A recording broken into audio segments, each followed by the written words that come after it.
My old man always said shoot first and ask questions after. From here on in, I decide what people Homage got the vibe,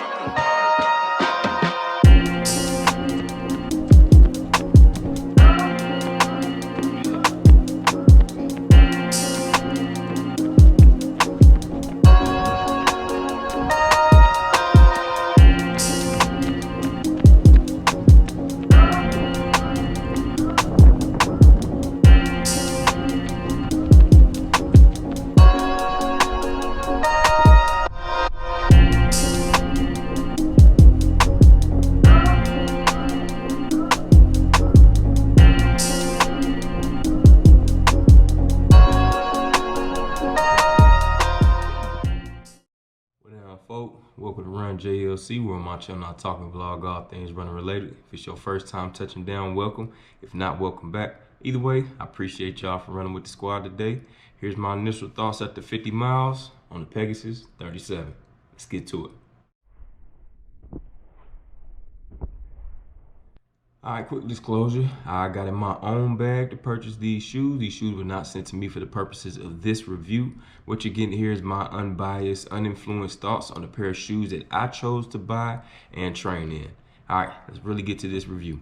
Alright, starting with the specs, the peg is coming in at 10.06 ounces in the size 10. As far as stack height, you have 24 millimeters of stack height in the heel, 14 in the forefoot. That's going to give you this 10 millimeter drop off as far as your stack. The upper consists of this translucent lightweight mesh.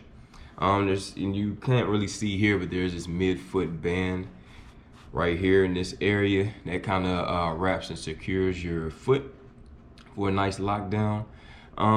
As far as heel counters, a little bit of rigidity here.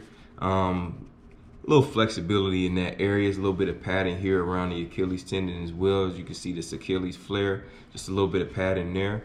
As far as the tongue, you can see it's a very flat tongue. It is attached, so it's kind of got that gusseted style as well. But here's your upper that you're looking at in the Peg 37. All right, now looking at the outsole, we have Duraline blown rubber and BRS 1000 carbon rubber.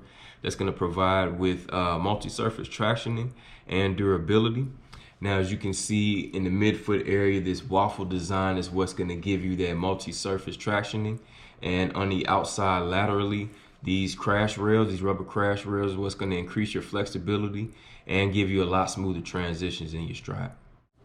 All right, so the biggest update to the Peg 37 is in the midfoot area. Nike's done away with the Cushline foam that they previously used in other iterations, and now they've added this React foam, full-length React foam in the midsole.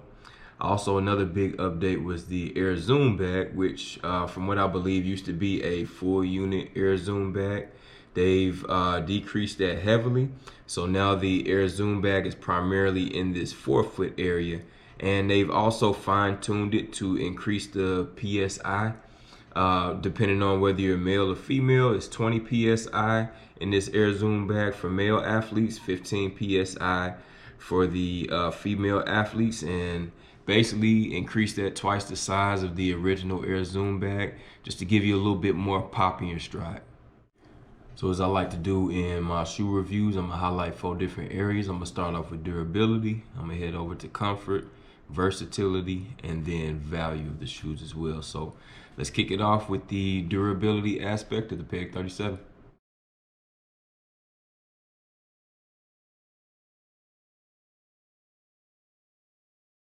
All right, looking at the durability, I'm currently sitting at 56 miles in this shoe. Taking it through a variety of different paces, different surfaces as far as concrete, pavement, and treadmill. And despite maybe some cosmetic issues in this shoe, maybe a little dirt and grime in certain areas, this boy is pretty much performing and still looking like brand new. I'm gonna let you take a look at the outsole rubber. And as you can see, there are no signs of wear whatsoever. Maybe a little bit of breaking in this midsole area, but I feel like I can resell these shoes as brand new and get away with it. I'm definitely looking forward to getting at least 300 to 400 miles in this shoe, which is excellent. So durability, top notch in this shoe.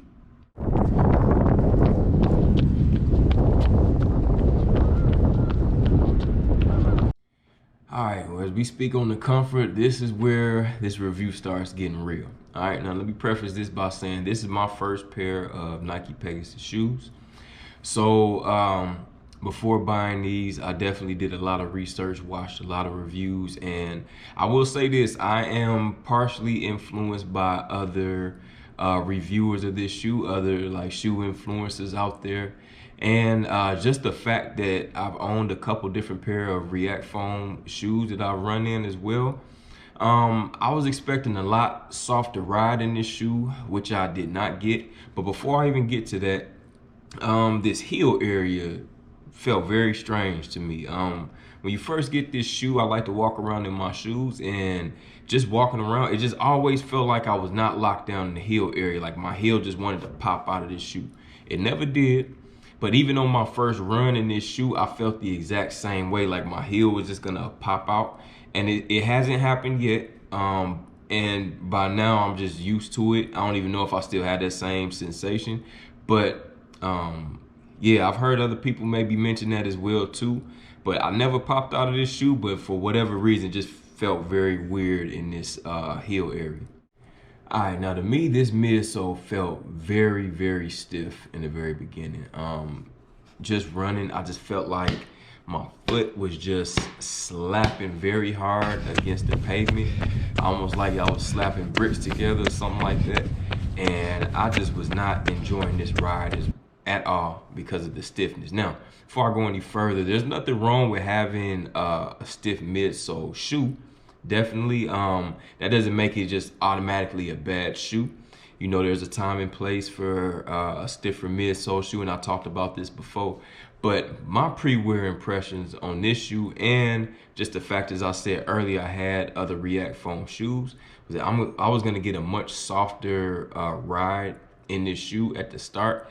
But I really had to break these in, and it wasn't until maybe a couple runs ago that I'm now to the point that I'm starting to enjoy this shoe. So for me, this is not a very comfortable shoe as it pertains to easy and moderate paces. Now, a couple Fridays ago, I had a 6 mile, just a moderate pace run scheduled, and I decided to go off script a little bit. And on my last 2 miles, I just wanted to push the pace a little bit, get a little bit closer to my goal race pace in the half marathon.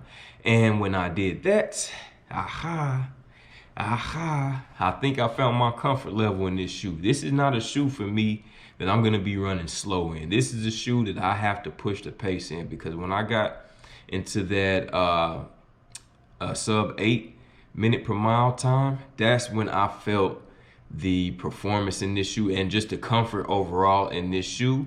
That's when I felt like, yes, this is what people were talking about in the Nike Pegasus. So for me, this is a comfortable shoe when I'm hitting up-tempo paces.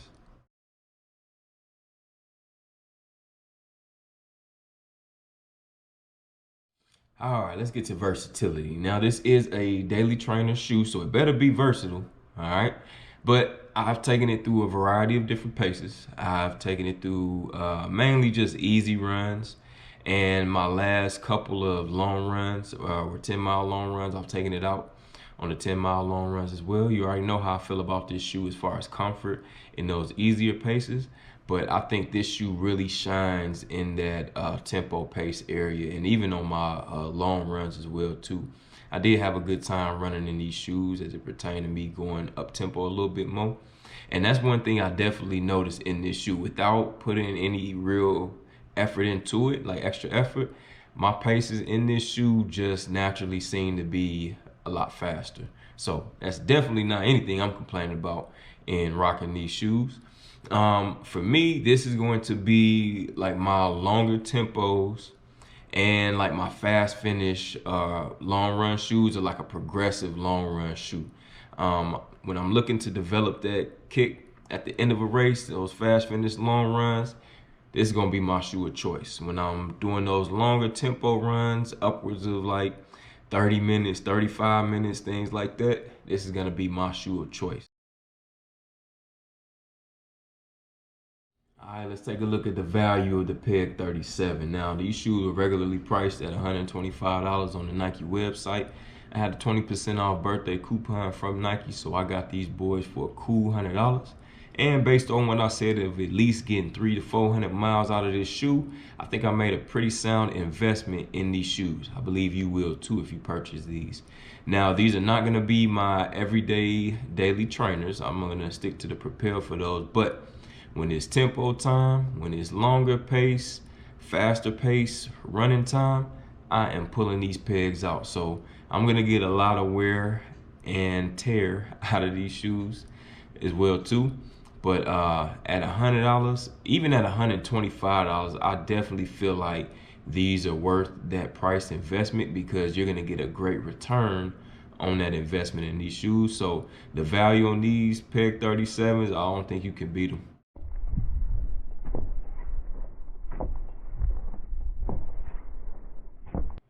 All right, overall impressions on the Peg 37. It took a while for me to really start digging these shoes, but after my last few runs at these up-tempo paces, I'm definitely feeling the Nike Peg 37. When it's time to go up-tempo, these are gonna be my shoe of choice. Pulling out, I found my comfort level when I'm hitting those faster paces. So, like I said, it took a while, but these shoes are definitely growing on me. At $100, I just don't think you can beat the value for what you're gonna get out of these shoes. Add that to the fact that I'm gonna get at least 300 to 400 miles, at least 300 to 400 miles out of these shoes. And just look at them. These shoes is fly. I ain't gonna lie. I normally don't do white shoes, but when I seen these, I'm like, yeah, I'm gonna have to go and pull the trigger on these. These shoes look dope. But my overall impressions, I'm definitely feeling these shoes, and I'm looking forward to getting a lot more up-tempo miles out of these shoes. I'm gonna pull these back out after 100 miles with the Propels as well. Maybe do a little versus shoe battle with the daily trainers. But as of right now, I'm feeling the Peg 37s high on my list. All right, man, that's my overall impressions on the Peg 37. I know a lot of y'all have this shoe. I'm interested in hearing y'all thoughts, what y'all think about this shoe. Do you agree with my thoughts and my initial thoughts on this shoe as well? Go ahead, hit me up in the comments, man. I'm definitely down to hear what y'all have to say, y'all overall impressions or y'all initial impressions of this shoe as well. And while I still have your attention, if you could do me a favor, go ahead and click that subscribe button right there. I release new videos every week, mainly on Mondays. I enjoy y'all support. Would love to have your viewership and have you join the Run Squad. And as always, if you made it this far in the video, much love and appreciation out to y'all. Have a productive week. Do your best to be great this week. I'm gonna do the same, but for now, I'm out. Peace.